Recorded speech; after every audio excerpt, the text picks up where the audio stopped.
하나님의 말씀은 고린도전서 15장 45절부터 49절까지입니다. 하나님의 말씀 고린도전서 15장 45절부터 49절까지 다 같이 합독하시겠습니다. 시작.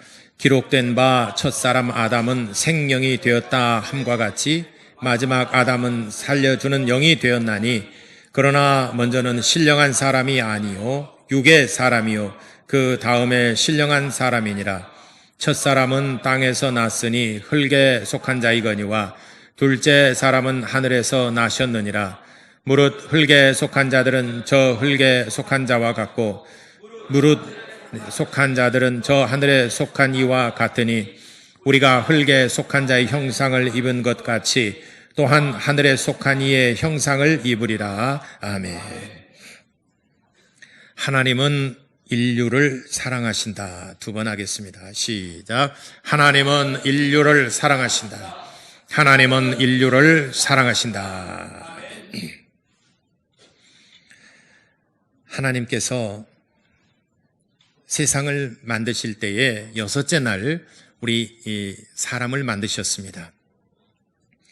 흙으로 빚어 만드시고 또 그 코에 생기를 불어넣어서 생명이 되게 하신지라. 그렇게 우리 인간들을 만드셨습니다. 그래서 첫째 날부터 여섯째 날까지 모든 세상의 만물들을 다 창조하셨는데 우리 인간은 하나님께서 아주 특별한 존재로 만드셨습니다. 창세기 2장 7절에 보니까 흙으로서 우리 인간을 만드시고 그 코에 생기를 불어넣어 생명이 되게 하신지라.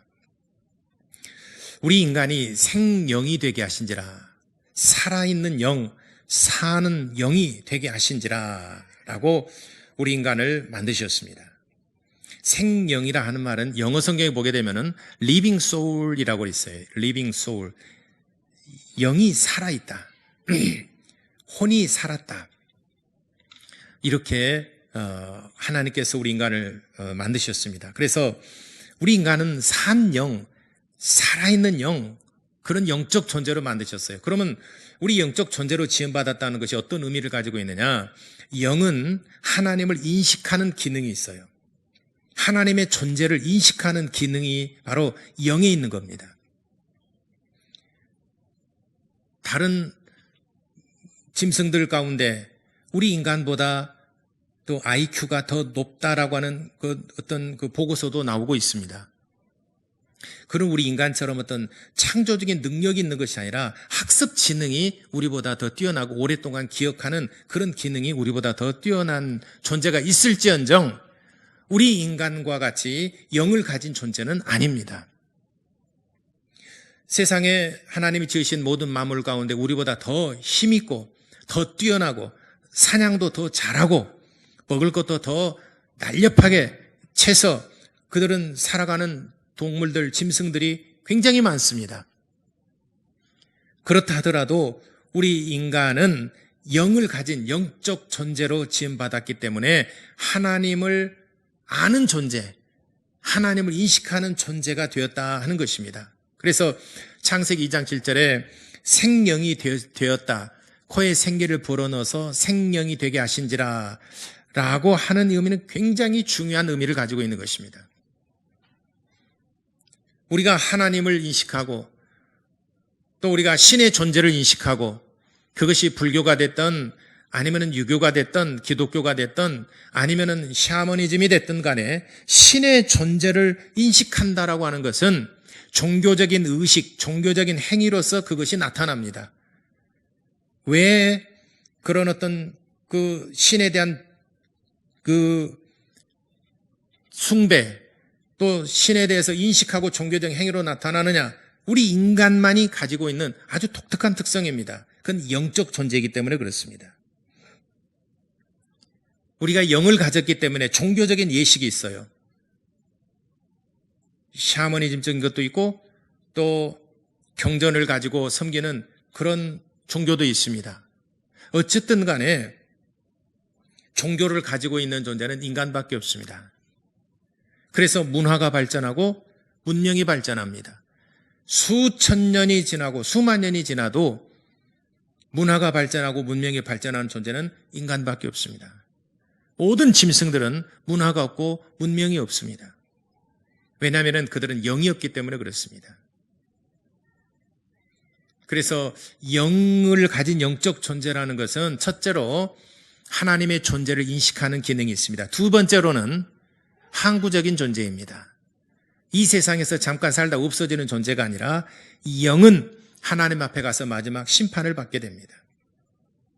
그렇기 때문에 나의 본질은 보이는 육체가 아니라 내 영입니다. 내 영혼이 나의 본질입니다. 예를 들자면 여러분들이 지금 스크린을 보고 있지 않습니까? 스크린을 보는 것은 나의 어떤 본체는 아닙니다. 나의 어떤 그 형상이지 나의 본체는 아닙니다. 나의 본체는 딱 요거 하나밖에 없어요. 그러나 나의 형상은 스크린을 여러 개 놔두면은 다 스크린에 내 모습이 다 나타납니다. 나의 본체는 나라고는 실존, 나라고는 이 사람 딱 한 사람밖에 없습니다. 그러듯이 우리 인간은 영혼이 나의 본질입니다. 그래서 육체의 장막을 벗는다 하더라도 내 영혼은 하나님 앞에 가서 심판을 받게 됩니다. 하나님께서 우리 인간을 지으실 때 아주 이렇게 영을 가진 특별한 존재로 만드셨습니다. 사는 영, 생명을 가진 존재로 지으셨습니다. 왜 생명을 가진 존재로 지으셨느냐? 하나님을 섬기라고 그렇게 지음을 받은 겁니다. 하나님 그렇게 지어주셨어요. 누구나 다 어떤 물건을 만들 때에 다 그 용도에, 그 목적에 맞게 이렇게 쓰라라고 그 물건을 만듭니다. 그래서 어떤 제품을 사게 되면 전부 다 매뉴얼이 나와 있어요. 사용 설명서가 나와 있어요. 이 제품은 이렇게 사용하십시오. 이 마이크를 만들 때도 이 마이크는 이렇게 사용하십시오. 이 마이크는 노래하는 용입니다. 이 마이크는 스피치용입니다. 그래서 그 설명서에 나와 있습니다. 그래서 이 마이크를 사용할 때는 적정하게 어느 정도 거리를 띄우고 사용하는 것이 좋습니다. 다 사용 설명서가 있어요. 여러분 휴대폰을 사더라도 여러분 휴대폰 사용 설명서가 이렇게 두껍게 다 나와 있어요. 그래서 하나님께서 우리 인간을 지으실 때에 어떻게 무엇 때문에 우리 인간을 지으셨느냐? 하나님을 잘 섬기도록, 하나님을 섬기는 존재로서 우리 인간을 지으셨습니다. 그래서 영을 불어넣으시고 생명이 되게 하셨어요. 이 땅에서 먹고 마시고 즐기며 살아간다고 하면은, 그것이 전부라고 한다면은 굳이 영이 없어도 그렇게 살아갑니다. 아니, 짐승들도 그렇게 살아가잖아요. 공중의 새들도 누가 집을 지어준 것이 아니지만은 다 깃들 곳이 있고 다 먹고 살아가지 않습니까? 우리가 먹고 마시며 이 세상에 즐겁게 살아가는 것이 전부 단다면은 우리 굳이 영을 가진 존재로서 지음을 받지 않더라도 능히 그런 것들은 가능합니다. 그런데 하나님께서 우리를 영적 존재로 지으셨다는 것은 하나님을 섬기는 존재로서 지으셨다는 것을 여러분들이 먼저 깨달으시게 되기를 바랍니다. 그런데 그 영이 죄로 말미암아 죽어버렸다는 거예요. 창세기 3장 1절로부터 보니까 그 영이 죽어버렸다는 거예요. 창세기 2장 17절에 하나님께서 아담에게 말씀하셨습니다. 에덴 동산에는 모든 실과는 네가 임의적으로 먹되 네 마음대로 먹되 그러나 중앙에 있는 선악을 알게 하는 나무 실과는 먹지 말으라. 네가 이것을 먹는 날에 네가 죽는다. 네가 정령 죽으리라. 먹지 말으라 라고 아담에게 말씀하셨습니다. 아담은 하나님께서 주신 계명을 잘 지켰습니다. 안 먹었어요. 그러다 세월이 지나고 보니까 하나님께서 혼자 있는 것이 좋지 못하여, 독처하는 것이 좋지 못하여 그를 돕는 배필을 주셨는데 아담을 깊이 잠들게 하시고 그의 갈비뼈를 취하여서 여자를 만들어 주셨습니다. 그를 돕는 자를 만들어 주셨는데 그가 바로 하와입니다. 그래서 여자라는 말은 남자에게서 나왔다 해서 여자라고 하는 것입니다. 그대 이름은 여자예요. 여자라는 말은 무슨 말이에요? 남자에게서 나왔다라고 해서 그대 이름은 여자라고 그러는 것입니다. 그러면은 아담이라고 하는 말은 무슨 말이냐? 흙이란 말이에요. 흙. 흙에다가 하나님께서 생기를 불어넣어서 생명이 되게, 영적 존재가 되게 해요. 그러니까 우리 육체는 흙으로 지음받은 거예요. 여러분 집안에서 먼지가 나고 어제 청소했고 아침에 청소했는데 저녁 되게 되면 또다시 청소하고 그러잖아요. 어디서 그 먼지가 다 나왔겠어요? 얘들이 막 뛰어노니까. 근데 애들 없어도 이런 먼지가 어디서 나왔을까? 먼지가 또 있어요.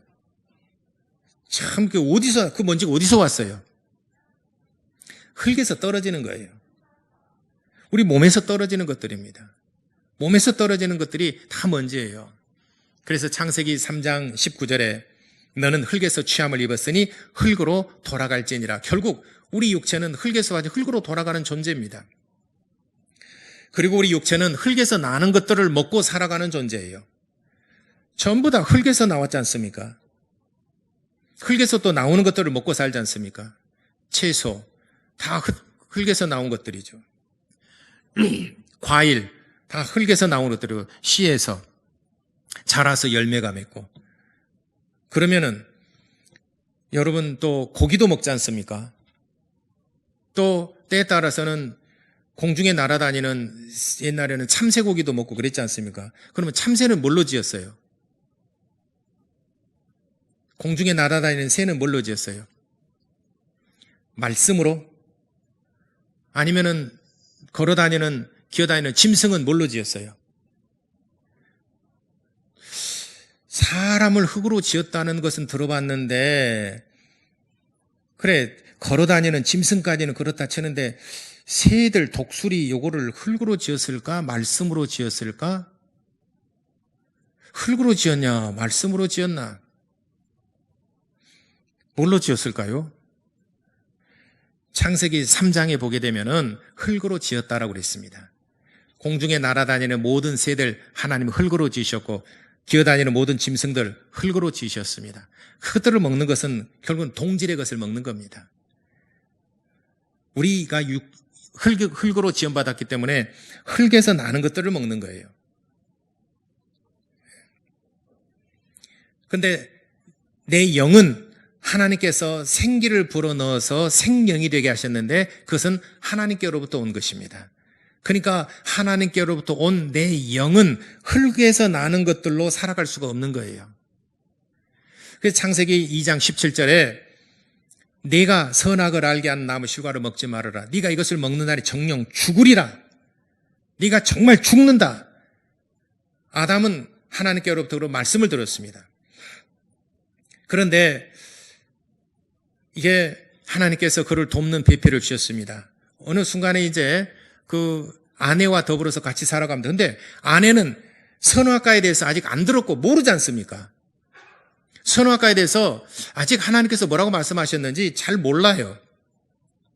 그래서 아담이 처음으로 전도한 사람이 하와예요. 아담이 처음으로 전도한 사람이 하와예요. 하와에게 말합니다. 여보, 하나님께서 내게 말씀하신 당신이 태어나기 전에 하나님께서 내게 말씀하셨는데 이 동산에 있는 모든 나무의 실과는 임의적으로 먹되 이 저 중앙에 있는 실과 이것만큼은 선악을 알게 하는 실과 이것만큼은 먹지 말라고 하나님께서 내게 말씀하셨으니까 당신도 저 먹으면은 절대 안 되고 만약에 먹는 날에는 죽는다라고 하나님이 말씀하셨습니다. 절대로 먹으면 안 됩니다. 라고 전도를 받았어요. 세월이 지났어요. 하와가 이렇게 동산을 거닐다가 이렇게 보니까 선악을 알게 남은 실과가 보여. 저거 하나님 먹지 말라 그랬지. 저거 우리 남편이 먹지 말라 그랬지. 먹는 날에 정녕 죽는다고 그랬지. 저거 먹으면 안 돼. 저거 먹으면 죽는다고 그래서 나는 쳐다보지도 않을 거야.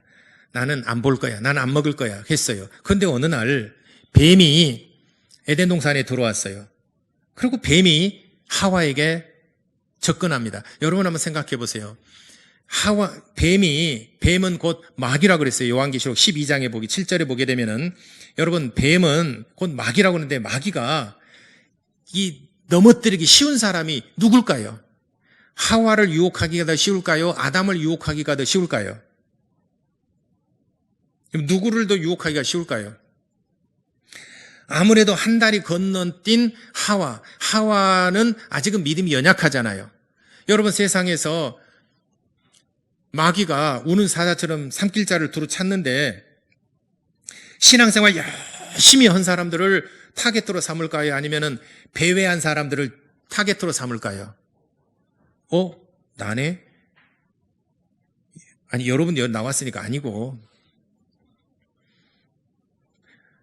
뱀이 하와에게 접근합니다. 하와에게 접근해서 그렇게 말합니다. 하나님께서 동산에 있는 모든 나무의 실과를 먹지 말라고 하더냐? 아니, 내 남편이 그렇게 말 안 했는데 내 남편은 중앙에 있는 저 나무의 실과 조금만 먹지 말라고 하였는데 뱀이 왜 그것만 먹지 말라고 했는 줄 알아? 그러니까 궁금하잖아요. 왜 다 먹어도 되는데 왜 그것만 먹으면 안 되냐 이 말이에요. 궁금한데 왜 그러지? 그래서 이 미혹하는 것은요 궁금하게 만듭니다. 왜 그러지? 안 들었을 때는 아무렇지도 않은데 뭔가 궁금하게 만들어요. 신천지 전도법이 그러지 않습니까? 막 궁금하게 만들어요. 가인을 죽이려고 했던 사람이 누굴까? 들어봤어? 정말? 누구지? 이제 막 궁금해집니다. 그리고 답은 안 가르쳐줍니다. 와서 한번 설교 한번 들어볼 거예요? 교육 한번 받아볼 거예요? 그래서 그를 이제 데리고 갑니다. 마치 낚시를 던져서 낚싯바늘에는 그 미끼를 고기가 물듯이 이렇게 하다가 이렇게 입질을 좀 하다가 나중에는 덥석 먹는 순간에 이제 끌려갑니다. 뱀이 꼭 전도를 그렇게 해요. 왜 먹지 마? 왜 다른 건 다 먹어도 괜찮은데 왜 중앙에 저것만 먹지 말라고 한 줄 알아? 글쎄, 네가 먹는 날에는 네 남편이 뭔가가 숨기고 있어. 부부간에도 다 비밀이 있잖아요. 부부간에도 다 비밀이 있어요. 그래서 비밀번호 채우는 사람들 다 한번 괜히 또 내가 또 여러분 또 가정에 또 불안 일으킨지 모르겠네. 부부간에도 다 비밀이라는 게 있어요. 근데 그 비밀을 막 너무 알려고 하지 마세요. 그거 알려고 하는 순간에 싸움이 일어납니다. 예. 그러니까 뱀이 부부간에 싸움 붙일 때 그렇게 붙였잖아요. 네 남편이 왜 이것만 먹지 말라고 했을까? 왜 그랬을까? 정말 남의 편이네. 왜 내 편이 안 되지? 궁금합니다. 그걸 네가 먹는 날에는 너도 눈이 밝아져서 하나님처럼 되어서 아담 위에 있는 자가 될 것이고 아담을 다스리는 자 될 것이고, 그러니까 아담이 너한테 말할 때 먹지 말라고 한 거야. 너도 눈이 밝아서 너가 하나님처럼 될 것이기 때문에 그런 거야. 그 말을 듣고 보니까 지금까지 들어보지도 못한 말이거든요. 뱀이 그렇게 전도를 했습니다. 그러고 난 다음에 뱀의 소리를 듣고 난 다음에 밖에 나가서 선악을 알게 하는 나무 실과를 딱 보니까 어제의 마음과 지금의 마음이 달라졌어요. 딱 보는 순간에 뭔가 마음에 보암직도 하고 먹음직도 하고 지혜스럽게 할 만큼 탐스럽기도 한지라 먹고 싶은 생각이 들어져요. 아무렇지도 않았던 사람이 뱀의 소리를 듣는 순간 뭔가 생각이 바뀌어지니까 달라져 보이게 된 것입니다. 여러분, 신앙생활을 정말 잘하셔야 됩니다. 뱀의 소리를 듣는 순간, 이 뱀의 소리는 세상의 소리를 듣는 순간 우리의 생각이 변화되면 보는 관점이 달라져요. 꼭 그렇게 해야 되나? 뭔가 달라집니다. 하나님께서는 분명히 이렇게 말씀하셨는데 꼭 그렇게 해야 되나? 뭔가 세상의 소리를 듣고 난 다음에는 생각이 바뀌어지게 된 것입니다. 그래서 선악과를 따먹고 남편에게 가지고 와서 남편에게 줬어. 이건 뭐예요, 여보? 이거 선악과인데 먹어도 괜찮던데? 당신이 먹지 말라고 한 건데 나 먹었어. 괜찮던데? 괜찮아? 정말이야? 난 그거 먹으면 정말 막 피를 토하고 죽는 줄 알았는데 정말 괜찮아? 정말 먹었어? 요봐, 나 먹었잖아. 사과, 애플 한 입 딱 비었잖아요. 이 애플은 누가 먹었을까? 정말 괜찮거든요. 그래서 아내가 준 것을 덥석 집어 먹었습니다. 그것이 인류에게 불행이 시작된 것입니다. 안 죽네? 에스겔서 18장 4절에 하나님의 말씀을 거역하고 하나님의 말씀을 듣지 않는 그 영은 죽으리라 말씀하셨습니다. 육체는 하나님의 말씀으로 사는 게 아니고 흙에서 나는 것으로 살아갑니다. 하나님의 말씀으로 사는 것은 내 영입니다. 하나님의 말씀을 거역했어요. 그러니까 하나님의 말씀을 거역하는 너의 영이 죽으리라. 에스겔 선지자를 통해서 18장 4절에 말씀하셨습니다. 그때부터 아담과 하와는 영이 죽었습니다. 서서히 하나님께로부터 멀어집니다. 마치 나무 가지가 나무에서 잘려지는 순간 그 파릇파릇하던 것이 시간이 지남에 따라서 시들해집니다. 막 잘랐다고 해서 그냥 이게 고사되는 게 아닙니다. 잘라도 얼마 동안은 그대로 유지하다가 점점 힘을 잃어갑니다. 그러다가 어느 시간 지나게 되면 말라서 죽어버리게 되는 거죠. 아담과 하와가 하나님의 말씀을 거역하고 선악과를 먹어도 여전히 살아 있습니다. 그런데 그 영이 하나님과 단절이 됐습니다. 그러니까 세월이 지날수록 하나님께로부터 점점 멀어집니다. 아담과 하와가 아이를 낳았어요. 가인을 낳고 아벨을 낳습니다. 근데 가인과 아벨은 또 한 달이 또 건너뛰었지 않습니까? 하나님을 두려워하지 않습니다. 하나님을 섬기기 위해서 아버지를 따라서 하나님을 섬기고 제사는 드리기는 드리되 하나님을 두려워하지 않습니다. 제사는 드리지만은 하나님을 두려워하지 않아요. 하나님께로부터 점점 멀어지기 때문에 그렇습니다. 그래서 가인이 아벨을 죽입니다. 그런 불행한 일들이 인류의 역사 가운데 계속해서 나타납니다. 수천 년 동안 그렇게 지내왔습니다. 그러니까 오늘 이 시대에 많은 사람들이 하나님을 두려워하지 않습니다. 하나님이 어디가 있느냐? 야, 하나님 있으면 나 보여줘. 하나님의 말씀을 들려줘도 두려워하지 않습니다. 하나님의 심판에 대해서도 두렵지 않습니다. 심지어 이런 농담도 있지 않습니까? 지옥 가게 되면 한국 사람 제일 잘 견딘대요. 왠지 아시죠? 예, 훈련을 받았기 때문에, 찜질방에서 이미 훈련을 받았기 때문에 그렇다라고 농담 삼이는 이건 정말 농담으로라도 지옥 형벌이라는 것은 상상할 수 없는 정말 무서운 형벌입니다. 그래도 사람들이 두려워하지 않습니다. 그냥 농담 삼아. 예, 우리는 찜질방에서 다 훈련 받았어. 농담 삼아. 지옥이 무슨 찜질방 하러 가는 줄 아는가 봐요. 두려워하지 않습니다. 그만큼 하나님께로부터 멀어졌기 때문에 이제는 아예 하나님이 보이지 않습니다. 하나님을 마음에 두질 않습니다. 왜 그럴까? 사는 영으로 지음받았지만 그 영이 죽었기 때문에 그런 거예요. 산 영이 죽어버렸기 때문에 하나님의 존재를 인식하지 아니하고 하나님을 두려워하지 않고 하나님을 경배하지 않습니다. 그렇게 오랜 동안 하나님께로부터 멀어져 왔어요. 그러니까 하나님과 멀어진 원인이 뭐냐? 결국은 죄입니다. 하나님과 멀어지게 된 원인이 뭐냐? 죄 때문에 하나님과 멀어지게 된 것입니다. 한 사람 아담이 범죄함으로 말미암아 죄가 세상에 들어왔고 죄로 말미암아 하나님의 영광에 이르지 못하더라. 로마서 5장 12절에 그렇게 말씀하셨습니다. 그러니까 이제 모든 사람들은 이제 아담의 범죄로 말미암아서 인류 가운데 죄가 들어왔고 죄로 말미암아 모든 사람이 다 사망에 이르게 되었다는 것입니다. 그러면은 그 죄의 결과는 뭐냐? 로마서 6장 23절에 죄의 싹은 사망의 형벌이라고 그랬습니다. 요한계시록 20장 15절에는 둘째 사망, 곧 유황이 불붙는 불 가운데 던짐을 받는다라고 그랬습니다. 그러니까 우리가 이 땅 육체를 가지고 살아나가는 동안에는 말씀으로 사는 것이 아니라 내 육체가 사는 것이기 때문에 육체는 얼마든지 흙에서 나는 것들로 행복하게 살 수 있습니다. 그러나 육체의 장막을 벗고 난 다음에는 내 영이 하나님 앞에 서야 됩니다. 내 의지대로 되지 않습니다. 하나님의 심판에 따라서 이루어지는 것입니다. 누구나 다 법정에 서게 되면 내 의지로 되질 않아요.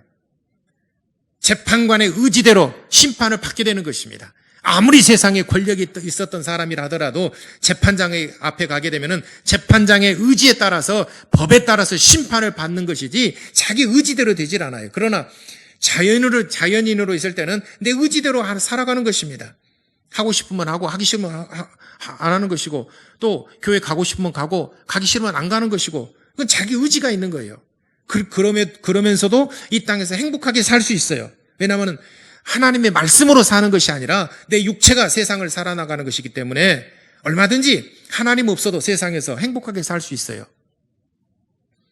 시편 73편, 74편인가?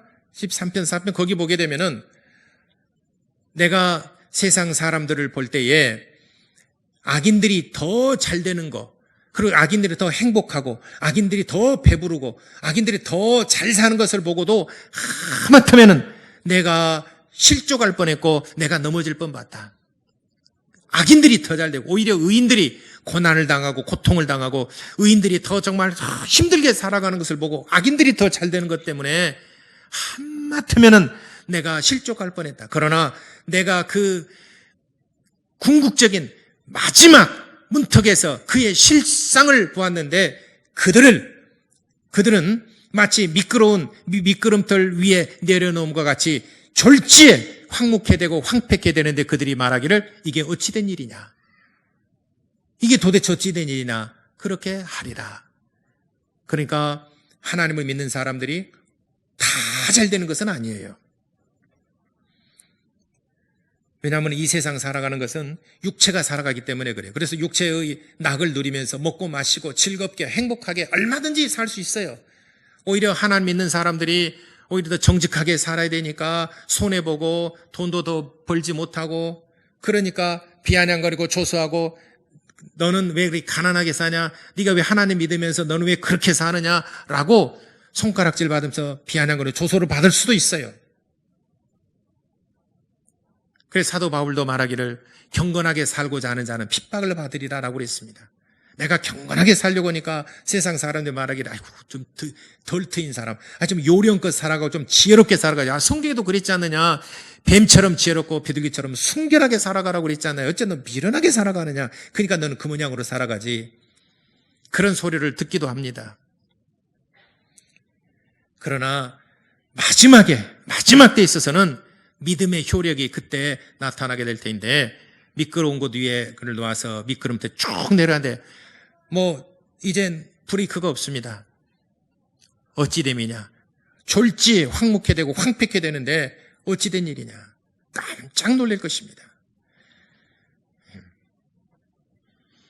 그래서 죄로 말미암아 우리 인간들이 이런 불행, 죄로 말미암아 정말 우리 인간들은 이런 고통을 당하다가 마지막 종착역 죄의 싹슨 사망의 형벌을 받게 되는데, 하나님의 일을 보실 때 정말 불쌍히 여기신 겁니다.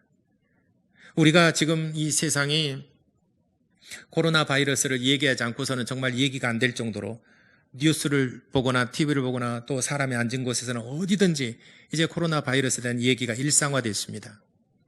그래도 정말 감사한 것은 우리나라는 그래도 이제 진정세에 접어들면서 우리는 얼마나 그래도 안도의 한숨을 쉬고 있습니까? 그런데 유럽과 미주에서는 지금도 계속 가파르게 상승하고 있습니다.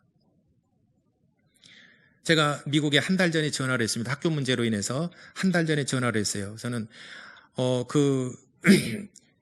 그 관계자가 그래요. 아니, 한국은 왜 그렇게 연일 계속 이렇게 한인 방송에 나오니까 틀 때마다 계속해서 이렇게 코로나 바이러스인가 그 얘기만 한지 모르겠다고. 한국에는 할 일이 그렇게 없는가? 그래서 한국에 대해서 굉장히 그렇게 얘기를 하더라고요. 그래서 제가 속으로 그랬어요. 말은 못하고 한 달만 지내보십시오. 얼마나 고통스러운가. 그때는 그래서 내가 물어봤어요. 좀 괜찮합니까? 그곳은 그랬더니 여기는 아무렇지도 않고 청정지가 아무렇지도 않아요. 근데 연일 TV만 틀면은 한국에서는 마스크 쓰는 것과 치료하고 코로나 바이러스에 관한 얘기인데 아주 지겹다고 그래요. 한 달 전에. 그리고 어제 새벽인가 어제인가 전화했어요. 학교 문제로 또 전화했습니다. 좀 어떠십니까? 그랬더니 학교는 전부 다 온라인 강의로 100% 온라인 강의로 다 바꿨다 그래요. 그리고 이제 외출을 금지하고 있고, 그래서 그것도 많이 생겼습니까? 굉장히 많이 지금 확산되고 있습니다. 겪어봐야 알아요. 겪어봐야 합니다. 이런 걸 볼 때 미국이나 유럽에서는 가파르게 지금 이렇게 확진자들이 많이 나타나고 있고 또 사망률이 굉장히 높습니다. 누가 이것을 브레이크를 받고 누가 이걸 정지시키고 누가 이걸 약을 개발을 해서 더 이상의 사망자가 생겨나지 않도록 할 것인가? 문재인 대통령이 지난 3, 4일 전에 그 연구 개발팀, 그 백신을 개발하는 그 연구소에 가가지고 그 연구원들을 격려하는 장면을 봤습니다. 당신네들 손에 달려 있습니다. 꼭 올해 연말 안에 개발을 해서 치료제를 꼭 개발을 해서 우리 국민들을 구원해냅시다. 살려냅시다. 저는 확신합니다. 제가 그 얘기를 듣는 순간에 올해 안에 이 백신이 나온다 그러면 우리나라는 키트 진단을 하는 그 키트로 전 세계에서 우리나라가 지금 갑자기 급부상했지 않습니까? 그래서 그런 얘기 나와요. 지금은 병역, 국방 누가 그 국방과 병력, 군비를 누가 더 많이 힘을 가지고 있느냐? 미국, 러시아, 그다음에 영국, 독일, 일본, 그다음에 이스라엘 몇 개 나라 순위를 딱 정합니다. 누가 더 강한 나라냐? 누가 더 국방이 더 힘이 세냐? 근데 지금은 그 개념이 바뀌어지고 있어요. 누가 방역을 더 잘하고 있느냐? 바뀌어지고 있어요. 아무리 국방이 힘이 있고 아무리 미사일과 최첨단의 전투기를 가지고 있고 전쟁 물자를 가지고 있다 하더라도 이 바이러스 내에서 자체적으로 붕괴돼 버리면 이거는 속수무책인 것입니다. 방위가 아니라 이제는 방역이라는 거예요. 앞으로는 그게 개념이 바뀌어진다는 겁니다. 유럽의 빅5, 영국, 프랑스, 독일, 이탈리아, 스페인 이 빅5 다 무너지고 있지 않습니까? 프랑스까지 5개 도시 다 무너지고 있지 않습니까?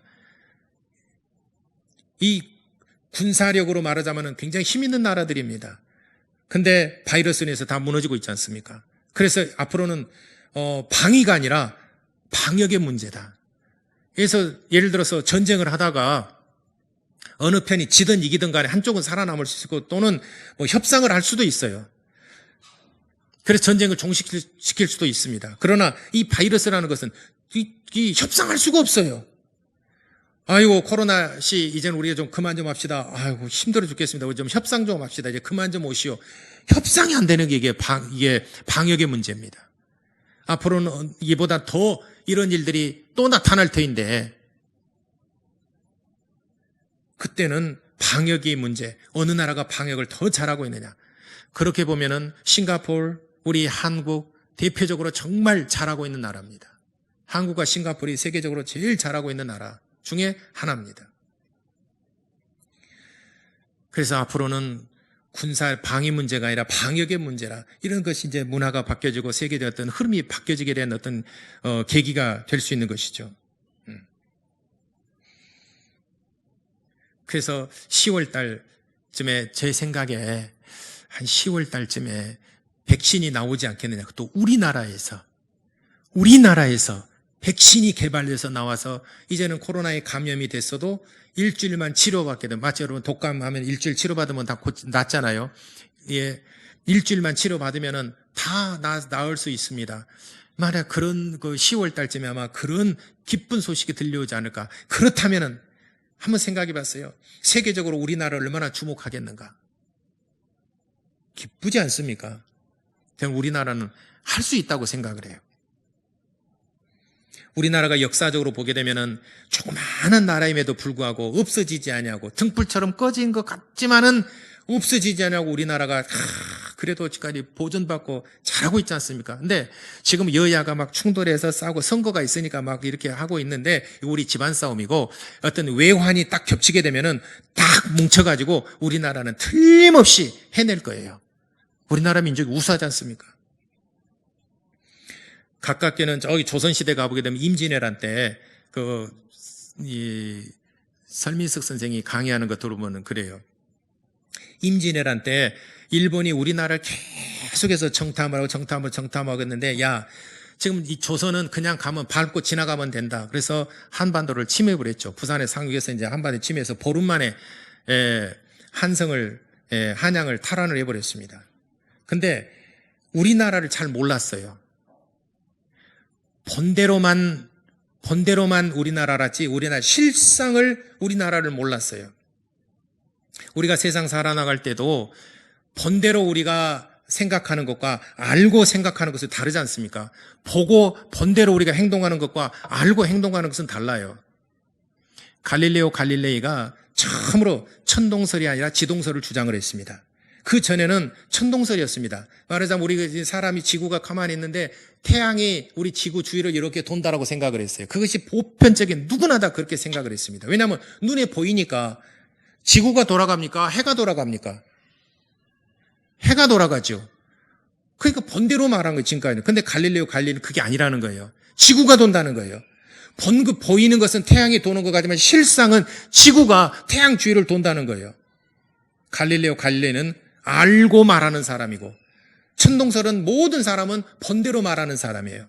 우리가 신앙생활 할 때도 본대로 우리가 교회를 판단하고 하나님을 판단하고 우리가 신앙생활 할 것이냐 아니면은 알고 하나님을 믿을 것이냐 그 행동이 그의 삶이 천양지 차이가 나타납니다.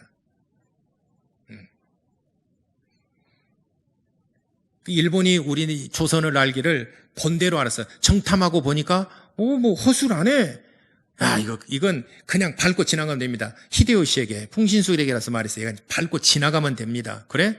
그러면 가자. 그래서 침략을 해서 보름 만에 밟고 지나갔지 않습니까? 근데 그 설민석 선생님 강의에서 얘기하는 것은 일본이 히데요시가 우리 조선을 몰랐던 거 세 가지 때문에 망했다는 거예요.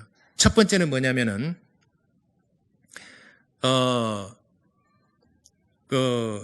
의병이 있었다는 거 몰랐다는 거죠.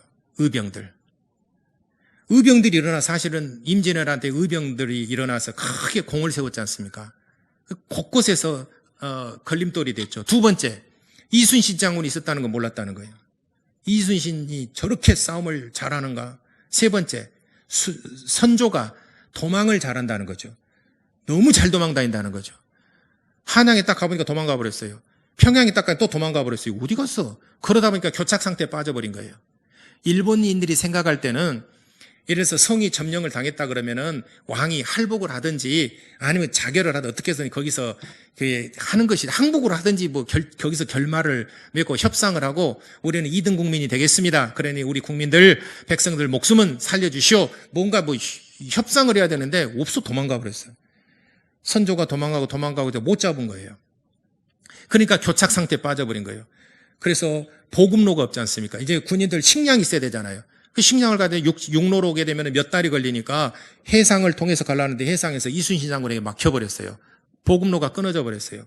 곡창지대 호남 평야를 공격하려고 보니까 김시민 장군에게 막혔어요.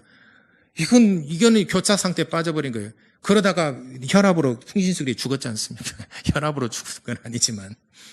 그리고 임진왜란이 끝난 겁니다.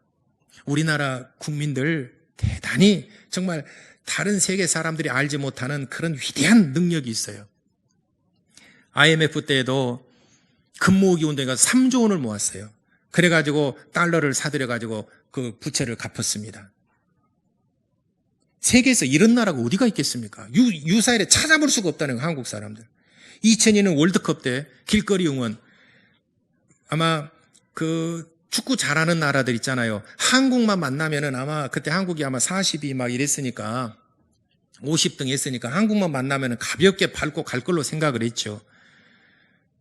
스페인 또 이탈리아 뭐 이런 나라들, 포르투갈, 우리나라 가볍게 밟고 지나가려고 그랬죠. 포르투갈 우리나라 만나서 떨어졌습니다. 스페인, 이탈리아 우리나라 만나 떨어졌습니다. 스페인 우리나라만 떨어졌습니다. 우리나라가 도무지 해볼 수 없는 나라들입니다. 근데 해보자. 돼요. 재작년에 2018년도 러시아 월드컵 때 세계 1위 독일을 잡아버렸지 않습니까? 독일은 우리나라 이기기만 하면 그냥 올라갑니다. 근데 우리나라하고 독일하고는 실력 차이가 나서 안 될 거라고 생각을 했습니다. 근데 우리나라 한번 해보자. 우리 어차피 못 올라가는 거 독일이라도 잡아보자. 세계 1위, 랭킹 1위 독일이라도 잡아보자. 죽으라고 뛰다 보니까 잡아버렸잖아요. 뚝 굴렀잖아요. 우리 국민들 한다 그러면은 뭔가 정말 하는 민족입니다. 그래서 대통령이 격려하고 나는 딱 느낌에 올해 안에 우리나라에서 백신이 개발되어지고 전 세계적으로 우리나라가 정말 세계를 살리는 이제는 방역 국가에서 이제는 치료 국가로서 우리나라가 이번 코로나 바이러스를 통해서 정말 위상이 높아지고 우리나라의 국격이 달라지겠다 이런 생각이 듭니다. 여러분 혹시 10월달에 정말 10월달에 백신이 딱 개발돼 우리 목사님 예언가인가 봐 계시받았나? 계시받은 건 아니고 내 생각이 그렇다는 것입니다.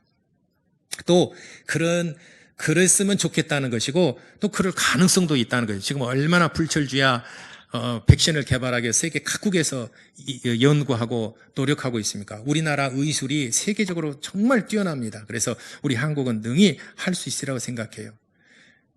마치 그와 같이 우리 인간들이 죄 가운데 놓여서 죄로 말미암아 사망이 왔고 누구나 다 이제는 사망 형벌을 받을 수밖에 없는데 죄와 사망에서 우리를 건져주시는 분이 바로 하나님의 아들 예수 그리스도이십니다.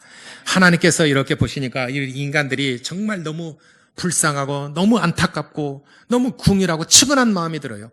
그래서 하나님께서 그의 품 안에서 독생하신 아들을 세상에 내어 보내주십니다. 아들을 내어주십니다. 그리고 그가 이 땅에 오셔서 십자가에 빌려 죽으시고 우리를 살려주셨습니다. 죄와 물로 죽었던 우리를 예수님이 대신 죽어주시고 우리를 살려주셨어요. 그것이 우리에게는 얼마나 기쁜 소식이고 얼마나 그것이 우리에게는 복음인가. 복음이란 말은 예수 그리스도의 죽으심으로 우리를 살려주셨다는 거예요. 그게 복음입니다.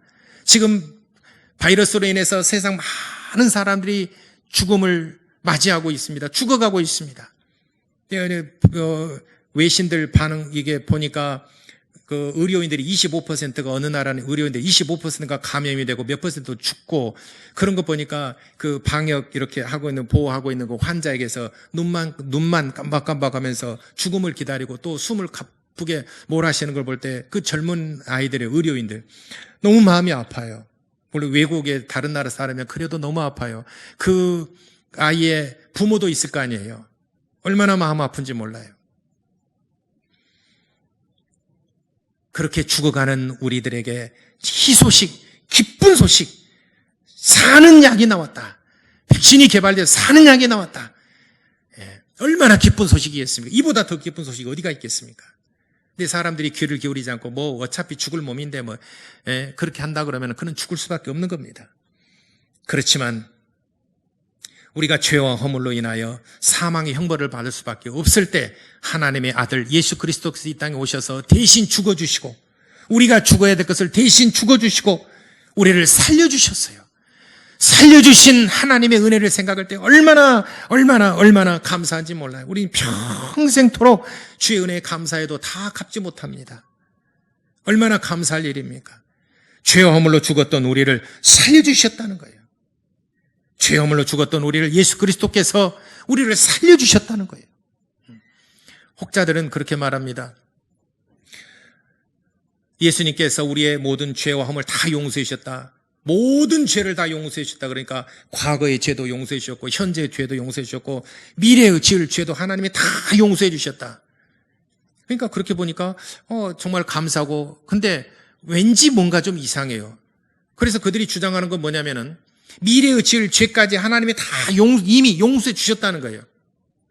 그러니까 무슨 죄를 짓더라도 이미 용서를 받아놨기 때문에 우리는 영생이고 우리는 구원을 받는다는, 그래서 한 번 구원을 받으면 영원히 구원받는다, 이런 논리가 생겨난 겁니다. 곰곰이 생각해 봤어요. 그건 아닌데 앞으로 지을 죄까지 다 이미 용서해 놓으셨다. 좀 이상하지 않습니까? 성경에 그런 얘기가 없어요. 미래의 죄, 앞으로 지을 죄까지 다 용서해 놓으셨다. 어디가 있어요, 성경에? 왜 그런 논리가 생겨나냐면 이런 구원파, 권신찬, 이요한, 또 박옥수 계열의 이 사람들은 그렇게 주장을 합니다. 그래서 모든 죄를 용서했다는 개념을 시간의 개념으로 이해를 하니까 잘못된 겁니다. 과거의 죄, 현재의 죄, 미래의 죄, 뭐 우리가 생각할 때 과거의 죄 용서해 주니까 뭐 그건 인정해요. 현재의 죄 그것까지 인정해요. 미래의 앞으로 지을 죄까지 다 용서해 줬다? 그건 아니잖아요. 왜냐하면 왜 그런 오류가, 그렇다 보니까 내가 앞으로 지을 죄까지 용서해 주셨으니까 내가 어떤 죄를 짓더라 나 용서받는다, 이런 논리가 생겨난 겁니다. 그리고 이거를 오류가 뭐냐면은 모든 죄에 대해서 시간의 그 개념, 시간의 그 틀 안에다가 넣었기 때문에 잘못 해석이 된 것입니다. 이걸 공간의 개념으로 바꾸셔야 됩니다. 공간의 개념 안에서 우리를 용서해 주셨다는 것에 대해서 여러분들 깨달으셔야 됩니다. 오늘 성경 본문에는 그걸 말씀하신 거예요. 공간의 개념, 공간의 개념이라는 것은 시간의 개념이 아니라 과거, 현재, 미래의 죄, 이런 개념이 아니라 공간의 개념. 로마서 5장 12절에 한 사람이 죄를 범하였음에 죄가 세상에 들어왔고 죄로 말미암아 모든 사람이 죄를 범하였음에 하나님의 영광에 이르지 못하더라. 한 사람이 죄를 범했다라고 했어요. 5장 17절과 19절에 그러므로 한 사람이 의롭게 됨으로 말미암아서 단번에 모든 죄를 다 속량하시고 죽으심으로 한 사람의 희생으로 말미암아 모든 사람이 사함을 얻었느니라. 이렇게 말씀하죠. 그러면 한 사람이 죄를 지었고 한 사람은 그를 위해서 죽어주셨다는 거예요. 사도 바울은 오늘 이 성경 본문에 기록된 첫사람 아담과 마지막 아담에 대해서 말씀하십니다. 첫사람 아담과 마지막 아담인데 또 47절에 보니까 첫사람 아담과 둘째 사람 아담에 대해서 말씀하셨습니다. 그러니까 이 지구상에 지금 이 태초부터 이 지구상에 사람은 두 사람이 있어요. 사람은 두 사람이 있어요. 우리도 사람이, 우리 벌써 수백 명 모였는데요. 우리는 거기서부터 아담 안에 있는 사람이고 예를 들어서 물고기를 한 마리 잡았는데 물고기 안에 알이 많잖아요. 물고기가 알을 수억 마리 그 알을 가지고 있어요. 그러면 한 마리 안에 다 들어있는 거예요. 다 그와 똑같은 동질의 물고기가 나중에 나올 거예요. 우리 인간들은 아담이라고는 한 사람 안에 들어있는 사람이에요. 공간적인 개념으로. 아담이라고는, 첫사람 아담이라고는 아담아리아 한 사람 안에 저와 여러분 모두가 다 들어있는 사람이에요. 근데 죄를 범했어요. 오염됐어요. 죽게 되었어요. 어떻게 살릴 것이냐? 하나님께서 그의 아들을 내어보내셨는데 이건 둘째 사람으로 보내셨어요. 둘째 사람이자 마지막 아담이에요. 그래서 둘째 사람이 아담을 보내주셨어요. 둘째 사람 아담이 누구냐? 곧 하늘에서 나신 자라고 그랬어요. 오늘 성경 본문에 아까 읽으셨죠? 하늘에서 나신 자입니다. 그래서 하늘에서 나신 예수 그리스도가 바로 둘째 아담, 둘째 사람으로 오신 겁니다. 그래서 예수 그리스도께서 십자가에 달려 피 흘려 죽으신 것은 아담의 죄를 대신 짊어지시고 십자가상에서 피 흘려 죽으신 것입니다. 1대1의 죽음이에요. 첫사람 아담에 대해서 둘째 사람이 죽어주신 거예요.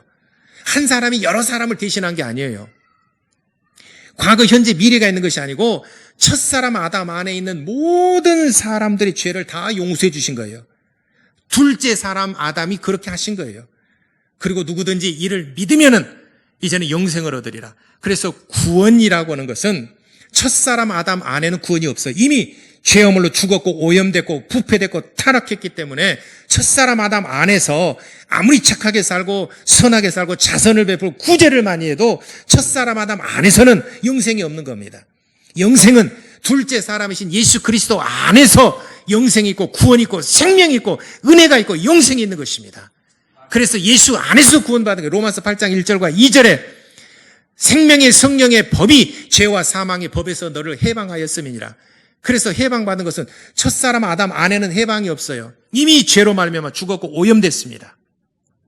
둘째 사람 예수 그리스도 안에서 우리가 구원을 받고 생명을 얻고 영생을 얻는 겁니다. 그래서 여러분들이 생각할 때 과거, 현재, 미래 죄까지 다 용서해 주셨다. 시간적인 개념으로 이해하면은 오류가 생기고 성경 해석에 오해가 있을 수가 있습니다. 여러분들이 공간적인 개념으로 예수 첫사람 아담에 대해서 둘째 사람 예수 그리스도께서 대신 십자가 빌려 죽으심으로 우리를 구원해 주셨다. 우리를 건져 주셨다. 그래서 오늘 제목이 첫사람 아담과 둘째 사람 아담. 둘째 사람 아담은 살려주는 영. 첫사람 아담은 사는 영인데 그 영이 죽어버렸어요. 둘째 사람인 예수 그리스도는 살려주는 영으로 오신 겁니다. 그래서 첫사람 아담 안에 있는 모든 사람은 살려주는 영에 의해서만 살 수 있는 그런 존재가 된 것입니다. 그래서 오늘 성경 본문에 첫사람 아담은 생명이 되었다. 사는 영이 됐지만 둘째 사람은 살려주는 영이 되었나니 45절에 마지막 아담은 살려주는 영이 되었나니 그랬습니다. 그래서 오늘 저와 여러분들은 살려주는 영, 살려주는 둘째 아담이시고 마지막 아담이시고 예수 그리스도이신 그분이 바로 살려주는 영이십니다. 살려주는 영을 여러분들이 전심으로 붙들고 의지할 때 여러분들이 영생을 얻을 수 있고 여러분들이 생명을 얻을 수 있는 것입니다. 하나님의 생명이 예수 안에서 풍성케 되기를 예수 이름으로 축원합니다. 기도하겠습니다.